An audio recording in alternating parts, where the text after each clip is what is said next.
Kamusta sa inyo mga idol? Today, ngayong araw nga pala, ay susunduin namin ang aming mga anak.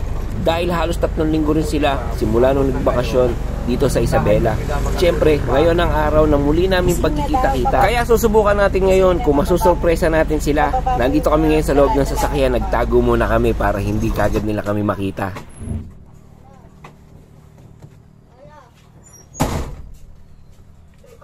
Lolo.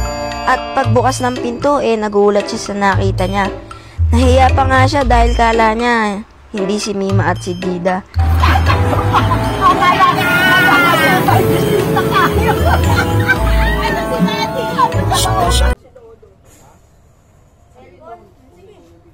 Nandun yung pasalubong sa loob. Nasa loob.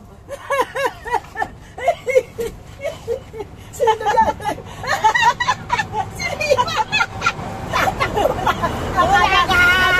May bisita tayo. Asa si Tati? Sa loob. Hindi niya alam. Pakakala, bisita kayo. Bantot mo. Asa si Tati? Tulog pa? Tulog pa si Tati? Tawagin mo si Tati. Sabi niyo buhatin yung pasalubong. Buhatin yung pasalubong. Dali, tawagin mo si Tati. Higa pa kami, dali.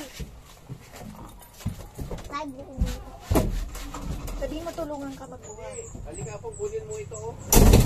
Siyempre, kasabot namin dyan ang kanilang Kuya Dashi. Pati na rin ang kanyang lolo't lola. Sa mga boy. Sa mga boy!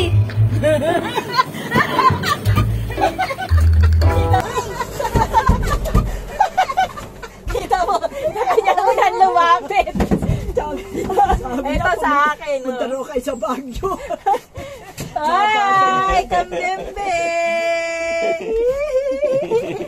Ang itim-itim mo naman, kambembe. Kala ko sa Let's Go Baguio. Let's go, Mag. Ba't nabura yung comment mo? Pinura. Let's go! Tara na. Halika, baba tayo. Hindi ko